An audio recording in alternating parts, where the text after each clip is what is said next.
नमस्कार, बड़ी खबर बड़ी बहस देख रहे हैं आप। मैं हूं आपके साथ सृष्टि सिंह। मध्य प्रदेश विधानसभा के मानसून सत्र जारी है तो कांग्रेस का हंगामा भी। 5वें दिन मंत्री विजय शाह विधानसभा पहुंचे तो कांग्रेस विधायक भड़क गए और नारेबाजी करते हुए धरने पर बैठ गए। विपक्ष मंत्री के इस्तीफे की मांग करने लगे। बीते 4 दिन भी अलग अलग मुद्दों पर विपक्ष का प्रदर्शन देखने को मिला तो 5वें दिन भी सदन की शुरुआत से ही सिलसिला चला। कांग्रेस विधायकों ने किसानों के मुद्दे पर भी प्रदर्शन किया तो आज चर्चा होगी इसी पर, लेकिन इससे पहले देखिए एक रिपोर्ट। मानसून सत्र में विपक्ष के तेवर बरकरार। मंत्री विजय शाह को लेकर वार पलटवार। खाद के मुद्दे को लेकर विपक्ष का हंगामा। भाजपा बोली कांग्रेस का मकसद सिर्फ ड्रामा। मध्य प्रदेश विधानसभा का मानसून सत्र जारी है, वहीं विपक्ष का मुद्दों को लेकर प्रदर्शन भी। 5वें दिन कांग्रेस विधायक किसान को खाद की समस्या पर प्रदर्शन कर रहे थे कि मंत्री विजय शाह विधानसभा पहुंचे। बस फिर क्या, विपक्ष भड़क उठा और नारेबाजी करते हुए धरने पर बैठ गया। कांग्रेस विधायकों ने एक सुर में मांग उठाई कि मंत्री विजय शाह इस्तीफा दें। इधर नेता प्रतिपक्ष उमंग सिंघार सहित तमाम कांग्रेस के विधायकों के प्रदर्शन को लेकर बयान भी सामने आए, जहां उन्होंने सरकार पर आरोप लगाया तो मंत्री विजय शाह को भी घेरा।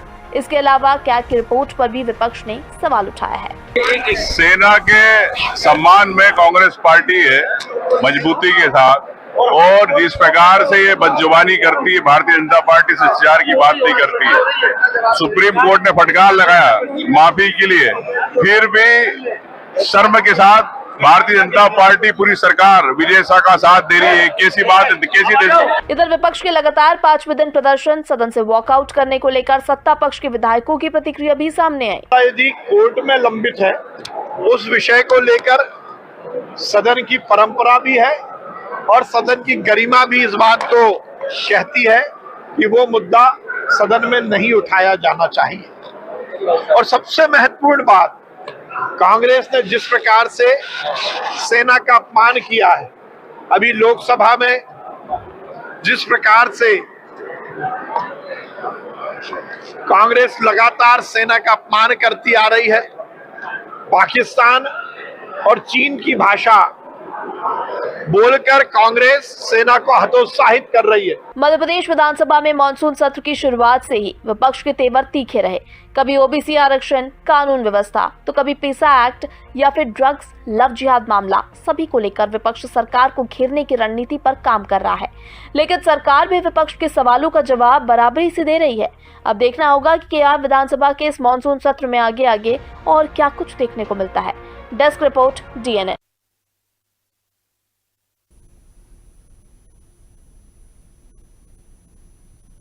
तो आज इसी पर चर्चा करने वाले हैं। हमारे साथ गेस्ट जुड़ गए, पहले एक बार उनसे आपको परिचय करा देते हैं। बीजेपी से हमारे साथ दुर्गेश केसवानी जुड़े हुए हैं, वहीं हमारे साथ वरिष्ठ पत्रकार भानु चौबे जी जुड़े हुए हैं।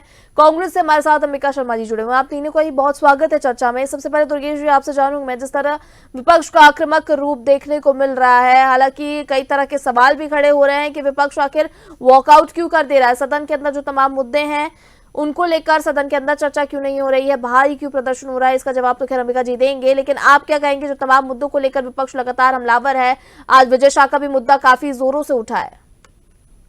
देखिए सृष्टि जी, जो इन्होंने अभी प्रशिक्षण लेने का काम किया था, मुझे लगता है कि हम पहले से ही उस चीज को बोल रहे थे कि ये सब बेमानी चीजें हैं। सुर्खियां पाने के लिए, छपने के लिए, दिखने के लिए कांग्रेस ये करती है। शुरू से ही इस बात को हम कह रहे थे कि सदन जनता की गाड़ी कमाई से चलता है। आप गिरगिट बनो, आप भैंस के आगे बीन बनाओ, आप तो खुद लव जिहाद में घिरे हुए आपके ही कांग्रेसी पार्षद और नेतागण फंडिंग करते हैं इस चीज को लेकर, और आप मगरमच्छ के आंसू बहाने का काम विधानसभा में कर रहे हो। हम शुरू से ही इस चीज को बोलते आए थे कि कांग्रेस को जो प्लेटफॉर्म उपलब्ध कराया जाता है उसके विपरीत ही वो काम करती है, और इस बात पर इन्होंने मोहर लगाने का काम किया। आप क्यों बार बार वॉकआउट कर जा रहे हो, क्यों जनता के जुड़े हुए मुद्दे नहीं उठा रहे हो? अगर आपको लव जिहाद की चिंता है तो सबसे पहले तो उस पार्षद और उन लोगों को जिनको आप फंडिंग करते हो उनके ऊपर नकेल कसने का काम करो। गिरगिट बनना तो आपने किया, गिरगिट बनके की वचन देकर भी आप मुकर गए। आप भैंस के आगे बीन बजाने से फिर हम बंटाधार 2 युग में कमलनाथ जी के शासन में पहुंच गए। तो ये सब चीजों पे जो जनता भली भांति समझती है कि कांग्रेस सिर्फ और सिर्फ अपने कबीले, अपने गुट को कैसे भी करके आगे लेकर आके हो हल्ला करके, शोर शराबा करके उसको तीसरी करना चाहती है। सदन हम पूर्व में भी कहते आए हैं, अभी भी कह रहे हैं कि सदन जनता की गाड़ी कमाई से चलता है, उसका नुकसान नहीं करना चाहिए। पर कांग्रेस के नेता अपने आप को दिखाने के लिए, अपने आप को छापने के लिए ये सब चीजें करते हैं। जनता के मुद्दों से कांग्रेस का कोई लेना देना नहीं है। ठीक है दुर्गेश जी, दो चीजें और मैं आपसे चाहूंगी, छोटा छोटा कमेंट आप दोनों पे दें। एक चीज तो देखिए, खाद को लेकर आज मुद्दा उठाया है विपक्ष ने और खाद को लेकर कहा है कि खाद की कमी है, लेकिन इस पर कृषि मंत्री एदल सिंह कंसाना का भी बयान है कि खाद की कोई कमी नहीं है। विपक्ष सिर्फ आरोप लगा रहा है। दूसरी चीज, विजय शाह को लेकर जो आक्रामक रूप देखने को मिला विपक्ष का, तो विजय शाह के मामले में क्या कुछ देखने को मिलेगा एक्शन, या फिर विपक्ष क्या बोल रहा है इससे फर्क नहीं पड़ रहा सरकार को?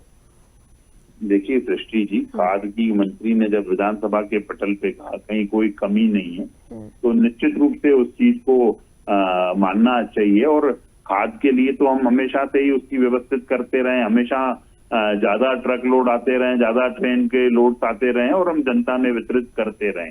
हम कांग्रेस की तरह नहीं है कि इनके नेता वहां पर जाकर हो हल्ला करें और शोर शराबा करें और कालाबाजारी में वो लोग पाए गए कई बार लिप्त, वो आपने और हमने सबने देखा। तो कांग्रेस सिर्फ और सिर्फ मगरमच्छ के आंसू बहाती है। रही बात माननीय विजय शाह जी की, जो वो कर रहे हैं वो आपको भी मालूम है, प्रदेश की जनता, देश की जनता को भी मालूम है। उन्होंने सार्वजनिक रूप से भी माफी मांग चुके हैं उस प्रकरण में और मामला न्यायालय में विचाराधीन है।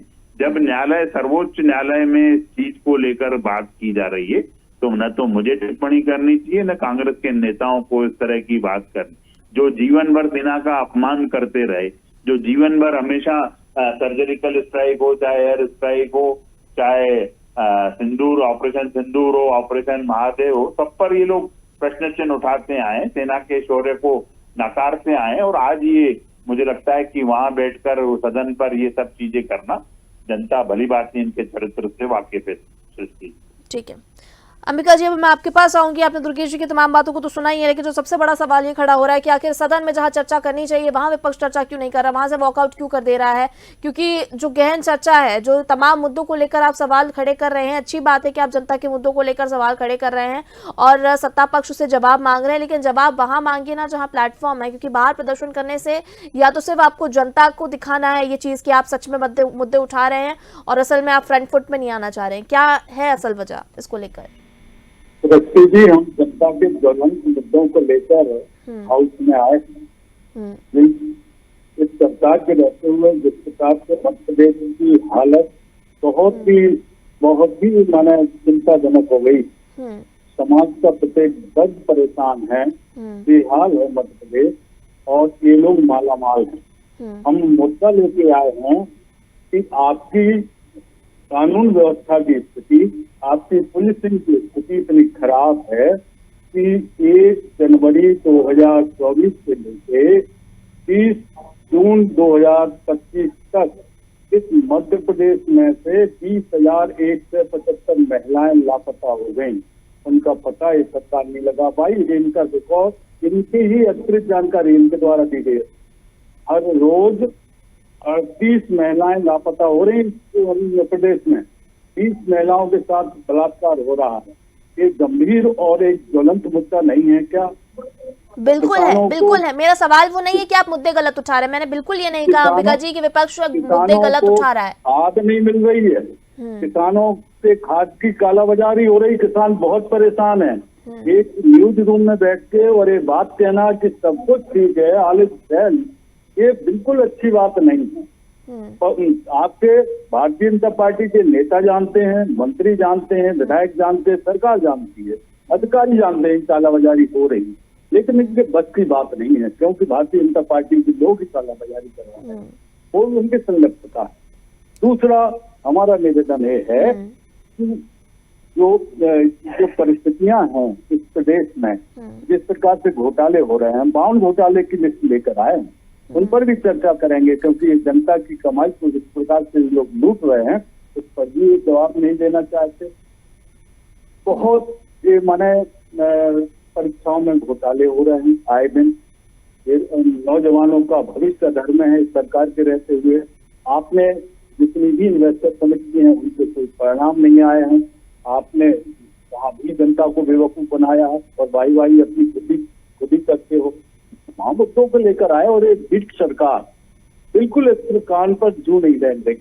तो हम क्या करेंगे, हम प्रतीकात्मक एक मर्यादित तरीके से, प्रजातांत्रिक तरीके से विरोध कर रहे हैं कि एक गिरगिट जैसा रंग बदलने वाली सरकार है तो हम गिरगिट लेकर आए, और बदल रही है सरकार रंग, क्योंकि ये कह के आए थे कि लाडली बहना को हम 3,000 देंगे, किसानों की MSP रेट पर हम पैसा देंगे, इन्होंने नहीं किया। और ये रंग बदलना नहीं है, चुनाव टाइम पर हम वादे करके आए, वो सब ठीक है अंबिका जी, अंबिका जी ठीक है, सब तमाम मुद्दे ठीक है, लेकिन अंदर चर्चा कब होगी सदन के अंदर? ये बाहर कब तक प्रदर्शन करेंगे? बिल्कुल हाउस के अंदर चर्चा होगी, लेकिन संजीदगी थोड़ी सरकार दिखाए, थोड़ी सरकार की तरफ से लगे। तो जो वही बात है ना कि जहाँ प्लेटफॉर्म है वहां चर्चा करिए, वहां आप साक्ष्य के आप रिपोर्ट, क्योंकि देखिए पहले भी भारतीय जनता पार्टी के नेताओं से जब बातचीत की गई उन्होंने कहा था कि अगर विपक्ष साक्ष्य के साथ आएगा तो हम साक्ष्य के साथ जवाब देंगे। अगर अब जब चर्चा का वक्त है तो आप भी प्रूफ लेके जाइए, और आप भी सत्ता पक्ष से भी हम यही कह रहे हैं कि आप भी प्रूफ के साथ जवाब दीजिए, तब तो ये गहन चर्चा है, तब तो जनता के जो सवाल है उनके जवाब मिलेंगे। वरना आप बाहर प्रदर्शन करते रहिए, वहां पे वो अपनी उपलब्धियां गिराते रहेंगे, जनता क्या करे, जनता सब सुनती रहे। देखिए तरक्की में जब विधायिका और कार्यपालिका जवाबदेही से दूर भागती है और जनता के मुद्दे बिल्कुल भयावह स्थिति में खड़े रहते हैं, और जनता जब बेहाल होती है तो ये लोकतंत्र का चौथा पाया है प्रेस, जिसकी तरफ आम नागरिक आशावादी निगाहों से देखता है, इसकी जिम्मेदारी बढ़ जाती है। मेरा आप लोगों से भी एक निवेदन है कि आप बिल्कुल आप ईमानदारी से ऑब्जर्वेशन कीजिए, क्या सब कुछ ठीक चल रहा है, क्या ये परिस्थितियां नहीं है, इन तमाम बातों को हम अपनी जिम्मेदारी निभा रहे हैं, तभी तो आपसे कह रहे हैं कि अंदर चर्चा तो करिए, आप कम से कम सवाल तो करिए। फिर अगर सत्ता पक्ष जवाब ना दे तो हम कहें कि सत्ता पक्ष जवाब नहीं दे रहा, आप सवाल ही बाहर कर रहे हैं। अरे सीएम बुलाएं हमारे नेता प्रतिपक्ष को, बैठक लें। चलिए ठीक है अंबिका जी, मैं आपके पास वापस आऊंगी, लेकिन उससे पहले हमारे साथ वरिष्ठ पत्रकार भानु जी जुड़े हुए हैं, उनसे एक मैं कमेंट लेना चाहूंगी। भानु जी, आपने दोनों ही पक्षों को सुना, और जब से मानसून सत्र का आगाज हुआ है तो आप देख रहे हैं कि किस तरह से विपक्ष के तो आक्रामक तेवर हैं ही, भाई सत्ता पक्ष की अपनी रणनीतियां हैं इसको लेकर, सत्र को लेकर आप क्या कुछ कहेंगे और क्या कुछ आगे पैटर्न होना चाहिए, चाहे दोनों ही दलों की हम बात करें? देखिए, विरोध प्रदर्शन अनुचित नहीं है। विपक्ष या जो भी पीड़ित है या जो नाराज है उसका ये अधिकार है कि वो विरोध व्यक्त करे। आप इसे तो एक बात है। दूसरी बात ये है कि विरोध प्रदर्शन के बाद क्या, केवल प्रदर्शन हो जाने के बाद क्या आपका कार्यक्रम है? क्या आप जनता के बीच में भी कुछ करने वाले हैं, कोई आंदोलन चलाने वाले हैं? अगर एक प्रदर्शन से काम होता तो अब तक सब काम हो गए होते। इसका मतलब है कि ये प्रदर्शन करने के बाद ये जिम्मेदारी पूरी हो गई कि हमने तो कहा है, साहब बोला है, विरोध किया है और बात खत्म हो गई। आगे फिर देखेंगे कोई मौका आएगा जब। दो बातें।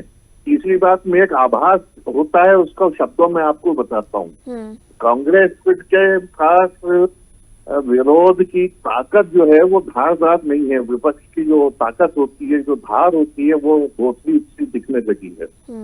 तो एक आभास का आप शब्द चित्र सुने कि एक प्रदर्शन हुआ, विरोध प्रदर्शन हुआ, तो 2 हुए, 4 हुए, और ये इंतजार हुआ कि जनता त्रस्त होती चली जाए, और जब जनता पूरी तरह त्रस्त होकर सरकार पलट दे तो खड़े होकर वो विरोध प्रदर्शनों की गिनती गिनाई जाए कि इतने हमने किए थे, इससे ये जनता ने सरकार बदल दी। ठीक बात। ये आप इसको समझिए खेल को, सारे खेल।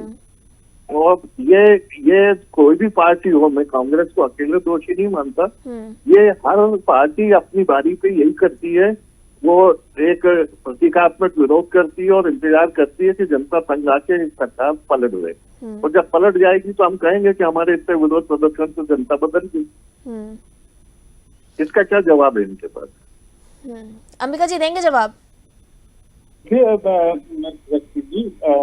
हम जिन मुद्दों को लेकर हाउस में चर्चा चाहते थे, हम अमित विजय शाही के मुद्दे पर चाहते थे। सुप्रीम कोर्ट ने साफ तौर पर कहा है कि आपने जो माफी मांगी है उसमें बड़ी आपका प्लास्टिक भी दिखाई देता, और आप निश्चित रूप से न्यायालय उस पे उन्होंने क्लैरिटी दे दी है। उस पे अगर विजय शाह वाले मामले पे अगर आप लोग आक्रामक हैं तो अभी उस मुद्दे पर दुर्गे जी से मैंने सवाल किया तो उन्होंने कहा है कि उस पर सरकार कुछ नहीं करने वाली, वो सुप्रीम कोर्ट में न्यायालय का मामला है, तो न्यायालय जो भी एक्शन लेगा वो उनके साथ है।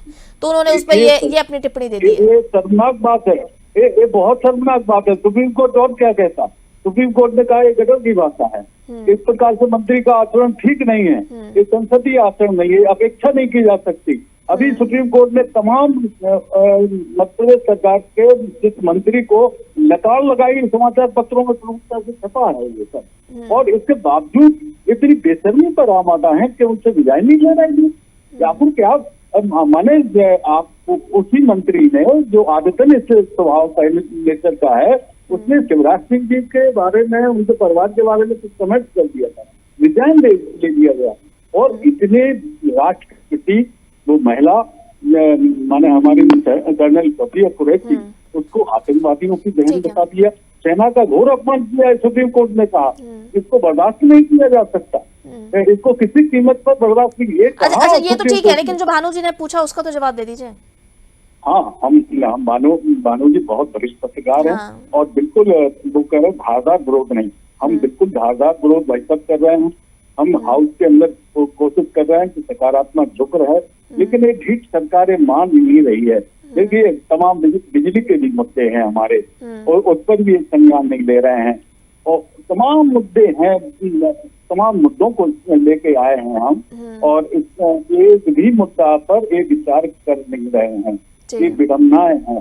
ठीक है दुर्गेश जी, अब आपसे जवाब लूंगी मैं।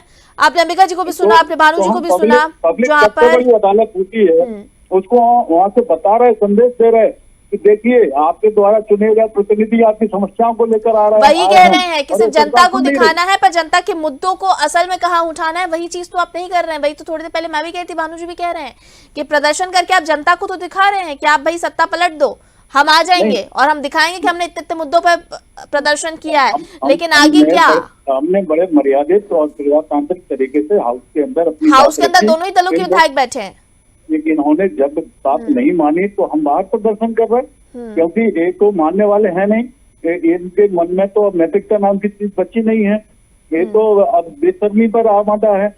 तो अब ऐसी स्थिति में हम क्या करें? जनता ने जिस उम्मीद के साथ हमको भेजा है, तो हम बाहर भैंस के सामने बीन बजा रहे, हम गिरगिट लेके आ रहे, हम बता रहे कि हम अंदर एक सब आपकी बात रख रहे हैं। तो आप बाहर बैठ के भैंस के आगे बीन बजाते रह जाएंगे, अंदर वो अपनी उपलब्धियां गिनाकर जनता का भरोसा जीत ले जाएंगे, फिर क्या करेंगे? फिर ऐसे आएंगे सत्ता में? चलिए दुर्गेश जी, आपसे कमेंट लूंगी मैं। अंबिका जी को सुना आपने, भानु जी को भी सुना, क्या कहेंगे आप? देखिए, हम तो शुरू से ही कहते आए हैं कि सदन प्रदर्शन का स्थल नहीं है, सदन में चर्चा की जाती है, पर इन्होंने प्रशिक्षण लेकर भी नहीं सीखे ये लोग। और बेशर्मी की हद देखिए आप, ये कि ये कभी गिरगिट बन के आ रहे हैं, कभी भैंस के आगे बीन बजा रहे हैं, कभी कांच की बोरी के लेकर ये सिर्फ प्रदर्शन करके अपनी तस्वीर छपाने का काम कर रहे हैं। भानु जी ने बहुत स्पष्ट रूप से कहा कि इसके बाद क्या, ये विधानसभा का तो आपने पटल का दुरुपयोग कर लिया, क्या जनता के बीच में जाके क्या सड़कों पर प्रदर्शन करेंगे? ये नहीं कर पाएंगे, क्योंकि जनता इनसे नजारा दे। जनता भली बात ही जानती है कि ये छल बोल करने वाले लोग हैं, कपट करने वाले लोग हैं, धोखा देने वाले लोग हैं, इनसे इसलिए जनता भ्रमित हुई है। 21 सालों से जनता भाजपा को आशा और सृष्टि इसीलिए दे रही है कि हम जन आकांक्षाओं पे खड़े उतरते हैं, हम जनता के हितों के काम करते हैं, हम जन कल्याण सोशल जस्टिस की योजनाएं लेके काम करते हैं, और जनता के बीच 24/7 365 दिन 5 साल रहने वाले लोग हैं। ये तो वो लोग हैं, सिर्फ और सिर्फ जब सत्ता होती है तो ये इनका संगठन सक्रिय हो जाता है, और सत्ता की होती है तो ये इनके उमंग श्रृंगार दिग्विजय सिंह जी को ब्लैकमेलर बता देते हैं, दिग्विजय सिंह को माफिया बता देते हैं, और यही सब चीजें, लड़ाई झगड़े, इनकी गुटों का संघर्ष हमेशा चलता रहता है। वही इन्होंने इस बार पटल पर भी करने का काम किया है। अब जो न्यायालय, अच्छा दुर्गेश जी, जो अंबिका जी आरोप लगा रहे हैं वो ये है कि आप लोगों से जब चर्चा करो, आप लोगों से जब जवाब मांगो तो आप लोग जवाब नहीं देते, इसलिए हम प्रदर्शन करने पर मजबूर हैं। इस पर क्या कहेंगे? बाला बच्चन ने एक प्रश्न रेस किया था, वो मुद्दा भी उठा कि उन्होंने प्रश्न रेस किया जिस पर जवाब मिला कि जानकारी अब एकत्रित की जा रही है, तो उनका जवाब नहीं मिला। इसके बाद भी विपक्ष जो है हमलावर हुआ कि देखिए हम जब सवाल खड़े करते तो हमें जवाब नहीं मिलता, तो हम क्या करें? देखिए, ये सवाल भी वैसे ही खड़े करते हैं, जनहित के नहीं करते हैं, जनता से जुड़े हुए मुद्दों की बात नहीं करते हैं। ये इनके अपने अपने राग हैं इन लोगों के। अब जब कोई सवाल आता है और जो सवाल सदन में पूछा जाता है तो निश्चित रूप से सब प्रत्येक सवाल का उत्तर तो आ नहीं सकता है। बाकी पोस्ट के माध्यम से उनको और डिजिटल उससे माध्यम से उन सब हर एक चीज का जवाब दिया जाता है। हम किसी चीज से बचना नहीं चाहते हैं सृष्टि जी, हम तो चाहते हैं कि सार्वगर्भित चर्चा हो, जनता से जुड़े हुए मुद्दों की बात हो। क्या गिरगिट जनता से जुड़ा हुआ मुद्दा है? क्या भैंस और ये जो बीन बजा रहे हैं वो जनता से जुड़ा हुआ मुद्दा है? क्या सदन में खाद की बोरी ले जाकर आप क्या प्रदर्शन, जो खुद ब्लैकमेलिंग में लगे हुए हैं, जो खुद ताले बाजारी का काम करते हैं, जो इनके विधायक ताले लगाने का काम करते हैं, पूर्व में भी जनता ने सब देखा है सृष्टि जी। जनता इनके झांसे में आने वाली नहीं है। ये अपनी रसाकशी, जनता के पैसे की बर्बादी करते रहे। जनता भली भांति समझती है। जनता 21 साल से हमें आशीर्वाद ही इसलिए दे रही है कि हम जन आकांक्षाओं पे खरे उतर रहे हैं, और आगे भी हमें आशीर्वाद इसलिए देगी कि हम उनसे जुड़े हुए मुद्दों पर, उनके मुद्दों पर काम करते हैं, बात करते हैं। हम सतत विकास की बात कर रहे हैं। हमारे मुख्यमंत्री जी सतत कॉन्क्लेव के माध्यम से, क्यों नहीं आपने एक भी कॉन्क्लेव की, इतने सारे कॉन्क्लेव मध्य प्रदेश में हुए, किसी एक पॉजिटिव एक्टिविटी में आके खड़े हुए आप कि हाँ हमारे मध्य प्रदेश में आइए, आप इन्वेस्ट करिए? ये उस पर उनका कहना है कि कॉन्क्लेव सिर्फ इवेंट करती है सरकार, कॉन्क्लेव में कितना क्या निवेश आया उसका डेटा तो आप दिखा नहीं रहे हैं, ऐसा विपक्ष का कहना है। देखिए, हर बार हम जारी करते हैं। अभी भी मैं आपके माध्यम से, आपने अच्छा प्रश्न किया है, ये भी मैं आपको पूरी जानकारी देना चाहता हूँ। आप निश्चित रूप से उसको लेकर बात करें ना। ये बातों पे क्यों घबराते हैं, क्यों है इन बात करने से? ये इनकी रुचि सिर्फ प्रदर्शनों में क्यों रह जाती है, तक सीमित हो जाती है? मैं तो ये जानना चाहता हूँ कि भाई ये सिर्फ और सिर्फ प्रदर्शन करके क्यों इतनी कर देते? भाई आगे भी तो करिए, आप आगे भी तो पूरे काम है, जनता के हितों की बात करिए। आप सदन का तो दुरुपयोग कर ही रहे हैं, और उसके साथ साथ आप हर एक चीज की जानकारी दीजिए। आपको लेना चाहिए, जनता के हितों के काम करना चाहिए, हर आदमी करना चाहिए, पर आप इससे दूर भागते हैं, आप इससे हटना चाहते हैं। ठीक है, ठीक है। क्षेत्रीय उद्योग सम्मेलन उज्जैन में 1-2 मार्च को हुआ। 1 लाख करोड़ के प्रस्ताव आए और 1 लाख लोगों ये आंकड़े में दुर्गेश जी चाहूंगी आप मुझे पर्सनल भेज दें, क्योंकि अभी वक्त कम है, मुझे सबके कमेंट लेने हैं। अंबिका जी संक्षिप्त में अपनी बात रखिए। दुर्गेश जी को आपने सुना, उसका मुझे भानु जी का भी कमेंट लेना है। देखिए सृष्टि जी, हम तो इनसे बड़ी विनम्रता से कहने आए हैं कि आप खनिज की खदानों सिर्फ इतने सवाल पे जवाब दीजिए अंबिका जी। दुर्गेश जी का कहना था कि बेबुनियाद सवाल पर अगर आप सवाल खड़े करेंगे, बेबुनियाद बातों पर अगर आप सवाल खड़ेंगे तो उसका जवाब नहीं मिलेगा। साक्ष्य के साथ, डेटा के साथ, अगर आप प्रूफ के साथ अगर आप सवाल खड़े करेंगे तो उसका आपको जवाब मिलेगा। दुर्गेश जी का कहना है, इस पर एक छोटा सा कमेंट दे दीजिए। अरे तो इस पर हम दो घटना बता रहे हैं अभी। हाँ। अभी एक थाना प्रभारी खनिज की खदान संचालित कर रहा था और एएसआई ने एक ट्रॉली पकड़ी तो उसको इतना प्रताड़ित किया गया है। सब इंस्पेक्टर यहाँ थाना प्रभारी जो भी हैं, खनिज माफिया, इनकी नियुक्तियां करवा रहे हैं थाने में, और ये लोग खदान में चलाने का काम कर रहे हैं थाने। अब कानून व्यवस्था का काम नहीं रह गया। तुझे जनहित का मुद्दा नहीं है क्या? जनता से जुड़ा हुआ मुद्दा नहीं, और वो सुसाइड करना पड़ा उसको एएसआई को। उसने इसके पहले वीडियो जारी किया और उसमें सबके नाम लिखे गए। थाना प्रभारी हमको परेशान कर रहा है, ये कर रहा है, ये हमको रोजाना सेक्टर से कुचलने की धमकी दे रहा है। वो मानसिक अवसाद में चला गया। इसके पहले वीडियो डाला, और ये कितनी बड़ी शर्मनाक घटना है। ये ऐसे सारे ज्वलंत मुद्दे हैं जिन पर हम चर्चा कराना चाहते हैं, सरकार ने करना चाहिए। हाँ, बिल्कुल। ये जो तमाम आप मुद्दे बता रहे हैं अंबिका जी, मैं बिल्कुल सहमत हूं। मैं ये नहीं कह रही कि इन पे कभी गड़बड़ी नहीं सामने आ रही है। जो ब्लैक मार्केटिंग के आप आरोप लगा रहे हैं, ये ब्लैक मार्केटिंग की तस्वीरें सामने नहीं आती, बिल्कुल आती हैं। और बहुत ही ऐसे जनता के मुद्दे, ऐसे कई सारे मुद्दे हैं जिनसे जनता सच में परेशान है, क्योंकि सरकार को लगता है कि वो योजना ला रही है, वो तमाम चीजें कर तो रही है जनता के लिए, लेकिन बीच में जो मॉनिटरिंग है वो कहीं ना कहीं इतनी गड़बड़ा जाती है कि जनता को उसका लाभ मिल ही नहीं पाता है। इसलिए परेशानियां तो बिल्कुल बनी हुई, मैं आपकी बात से सहमत हूं। लेकिन मेरा मुद्दा बात सिर्फ इतना है कि जो चर्चा आप लोग जो प्रदर्शन करके दिखाना चाह रहे हैं, प्रदर्शन ठीक है, अपनी जगह ठीक है, लेकिन उसके बाद सदन में वॉकआउट की स्थिति मत पैदा करिए। कम से कम चर्चा करिए इन मुद्दों पर, सवाल का जवाब का वेट करिए, और उसके बाद जो है जो चर्चा है उसको गहन चर्चा बनाइए, जिससे जनता को अपने सवालों के जवाब मिल सके। जी, सदन का नेता सम्मानीय मुख्यमंत्री जी होते हैं और अध्यक्ष सदन के सदस्य होते हैं। अध्यक्ष जी और मुख्यमंत्री जी विपक्ष के जो प्रतिपक्ष के नेता हैं उनसे बात कर सकते हैं, समन्वय स्थापित कर सकते हैं और चर्चा करें। सरकार सत्ता पक्ष से जुड़ी हुई लोग जो जनप्रतिनिधि विधायक हैं और विपक्ष के लोग जो निर्वाचित विधायक, सबकी नैतिक जिम्मेदारी है तो जनता की समस्याओं को बिल्कुल है, दोनों तरफ की नैतिक जिम्मेदारी है। ठीक है तो अंबिका जी। माहौल इसके लिए आप पहल करिए, क्या दिक्कत है आपको? आपका बड़ा हृदय दिखाई देगा, आपके हृदय की विशालता दिखाई देगी। आप बात क्यों करिए? आप क्यों अकड़ में बैठे हुए हो? चर्चा करिए, आप बुलाइए नेता प्रतिपक्ष को। हम भी यही उम्मीद कर रहे हैं कि विपक्ष सवाल करे और जनता जो सत्ता पक्ष है वो उसका जवाब दे। भानु जी, एक आखिरी कमेंट आपसे लूंगी मैं, दोनों को सुना आपने। देखिए, ये बात दो छोटे छोटे उत्तर मैं आपको देता हूँ जी।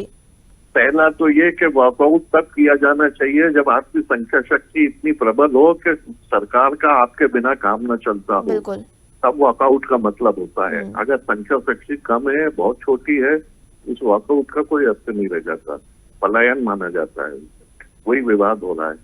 दूसरी बात यह है कि सृष्टि जी, आप थोड़ी देर के लिए आंखें बंद करिए और सोचिए कि बीजेपी की जगह कांग्रेस है और कांग्रेस की जगह बीजेपी है, तो आपको कुछ फर्क मालूम नहीं पड़ेगा। आपको बस इतना अंदाज होगा कि योग बदल गया और बाकी बातें वही हैं। जी बिल्कुल ठीक कह रहे भानु जी, मैं सहमत हूं आपसे, क्योंकि जिम्मेदारियां दोनों ही तरफ है। अगर विपक्ष की जिम्मेदारी है कि सवाल खड़े करना, वॉकआउट की स्थिति ना पैदा करना और गहन चर्चा करना जनता के मुद्दों को, कि अगर आप कह रहे हैं कि आप जनता के मुद्दों को लेकर सच में सीरियस हैं, तो अगर आप वहां पर डिस्कशन कर रहे हैं तो सवाल खड़े करिए। और सत्ता पक्ष का की जिम्मेदारी है कि वो सभी सवालों का जवाब दे, जिससे जनता के जो प्रश्न है उनको उनका जवाब मिल सके। इसी के साथ इस चर्चा को यही विराम देंगे। हमारे सभी गेस्ट का हमारे साथ जुड़ने के लिए बहुत धन्यवाद। दुर्गेश जी आपका बहुत धन्यवाद, अंबिका जी आपका बहुत धन्यवाद, भानु जी आपका बहुत धन्यवाद हमारे साथ चर्चा में जुड़ने के लिए।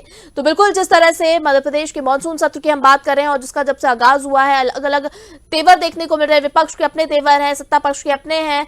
वहीं जहां विपक्ष तमाम मुद्दों को लेकर सत्ता पक्ष को घेरने का प्रयास कर रहा है, वहीं सत्ता पक्ष भी कई जवाब देता है, लेकिन कई तरफ इस तरह के आरोप विपक्ष लगा रहा है कि जवाब नहीं मिल रहे हैं, इसलिए प्रदर्शन करना पड़ रहा है। लेकिन आगे का मानसून सत्र अभी जारी रहेगा, क्या कुछ यहाँ पर देखने को मिलता है, कौन कौन से मुद्दे यहाँ पर उठते हैं, इस पर सबकी निगाह टिकी हुई है। इसी के साथ बड़ी खबर बड़ी बहस में इतना ही। मुझे दीजिए इजाजत, आप देखते रहिए DNN। नमस्कार।